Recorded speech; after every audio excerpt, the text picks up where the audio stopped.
தேவர் திருமகனார் முத்துராமலிங்க தேவர் அவர்களின் வாழ்க்கை வரலாறு என்று கூறி தேசிய தலைவர் என்ற பெயரில் தமிழ் திரைப்படம் வெளிவந்தது.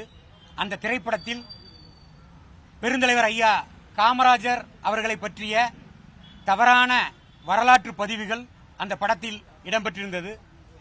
அதனை உடனடியாக தடை செய்ய வேண்டி சென்னை உயர்நீதிமன்றத்தில் எனது சார்பில் வழக்கு தொடுத்திருந்தேன். அந்த வழக்கு இன்று சென்னை உயர்நீதிமன்ற தலைமை நீதிபதி அவர்கள் முன்பாக விசாரணைக்கு வந்தது. எனது சார்பில் மூத்த வழக்கறிஞர்கள் வில்லியம் ஷேக்ஸ்பியர் மற்றும் ராஜா அவர்கள் வாதாடினார்கள். எங்கள் தரப்பு வாதங்களை கேட்ட மாண்புமிகு நீதியரசர்கள் தமிழக அரசின் சார்பாக இந்த திரைப்படத்தின் என்ன பதிலை கூறுகிறார்கள் என்று கேட்டார்கள். தமிழக அரசின் சார்பில் மனுதாரராக இருக்கக்கூடிய அறிஞர் தரப்பில் கேட்கக்கூடிய கேள்விகள் நியாயமானதாக உள்ளது.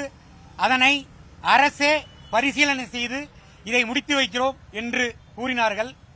ஆனால் அதேபோல இந்த திரைப்படத்தின் தயாரிப்பாளர் தரப்பிலும் இயக்குனர் தரப்பிலும் வழக்கறிஞர்கள் அவர்கள் தரப்பு விளக்கத்தை அளிப்பதற்கு கால அவகாசம் வேண்டும் என்று கோரினார்கள்.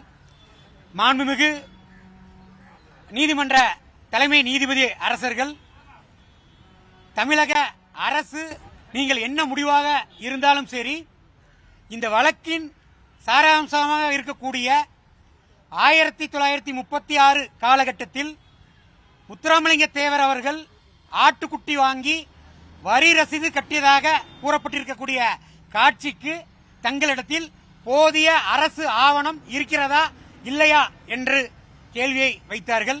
அதற்கு தமிழக அரசின் சார்பில் கால அவகாசம் கேட்டார்கள். மாண்புமிகு தலைமை நீதிபதி அரசர்கள் 2 வார காலம் தமிழக அரசிற்கு கெடு அளித்திருக்கிறார்கள்.